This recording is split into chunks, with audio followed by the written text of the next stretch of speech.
ওই যে আমি একটা গল্প বলি মাঝে মাঝে, হালকা গল্প।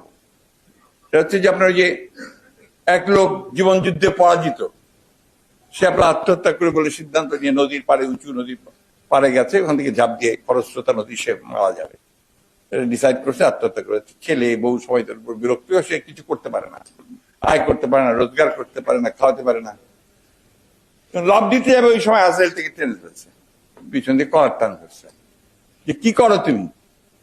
আমি তো মরতে চাই, আত্মহত্যা করতে চাই, কারণ আমি তো ব্যর্থ হয়ে গেছি। না, তোমার লাভ নাই তো, তুমি তো মরে গিয়ে মরতে পারবা না, তুমি মরবা, পানি খাবা, জাল দিবা, পানি খাবা, কিন্তু মরবা না, কারণ তোমার সময় এখনো হয় নাই। আল্লাহ তোমার সেই টাইম এখন লেখে নাই। আমি তো বেঁচে কি করবো? আমি তো আবার ফিরে গেলে আমাকে বাড়িতে গিয়ে আবার সেই পরিবারের স্ত্রীর, পুত্র সন্তানদের গঞ্জনা সহ্য করতে হবে। তো হচ্ছে তুমি এক কাজ করো, আমি তোমাকে বুদ্ধি দিই, তুমি ফিরে গিয়ে ডাক্তার অমুক নাম একটা ওই লাগাই দাও, যেটা তুমি তোমার যা নাম। আমি ডাক্তারের কিছুই জানি না, আমি ডাক্তারি করবো। তুমি শুরু করো না, তুমি তো একটা জিনিস খেয়াল রাখবা, যে তোমাকে যখন ডাকতে আসবে রোগী, তখন যদি দেখো যে আমি তার পায়ের কাছে বসে আছি বা দাঁড়িয়ে আছি, তুমি ছাড়া আমাকে কেউ দেখতে পাবে না, তাহলে বুঝবো ওই রোগীকে তুমি যে ওষুধের দাও না কেন, ও বেঁচে উঠবে। আর যদি দেখো আমি মাথার কাছে আছি, তাহলে বুঝবো ওকে যে ওষুধই দাও, সে বাঁচবে না। তো এই আরো কিছুদিনের মধ্যেই তো সে আপনার ডাক্তারি শুরু করলো, রমরমা প্র্যাকটিস। আরে ধন্বন্তরী ডাক্তার, যাকে বলে বাঁচবে সে বাঁচে, যাকে বলে মরে যাবে সে মরে যায়। সুতরাং তারপর কিছুদিনের মধ্যে বাড়ি ইত্যাদি গাড়ি সব হয়ে গেল।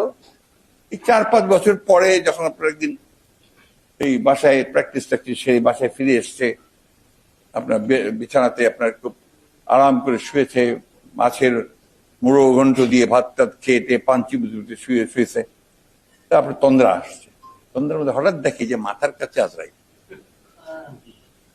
দেখেই সালাম আলাইকুম দিতে যাবে, আমি আমার মাথার কাছে রায়, খুব বন করে ঘুরে পাটা দিয়ে দিছে আজরাইলের দিকে।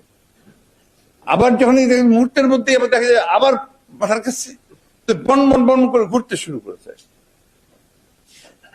তখন বলছেন তোমার এই বন বন করে ঘুরে আর কোনো লাভ নাই, তোমার সময় হয়ে গেছে।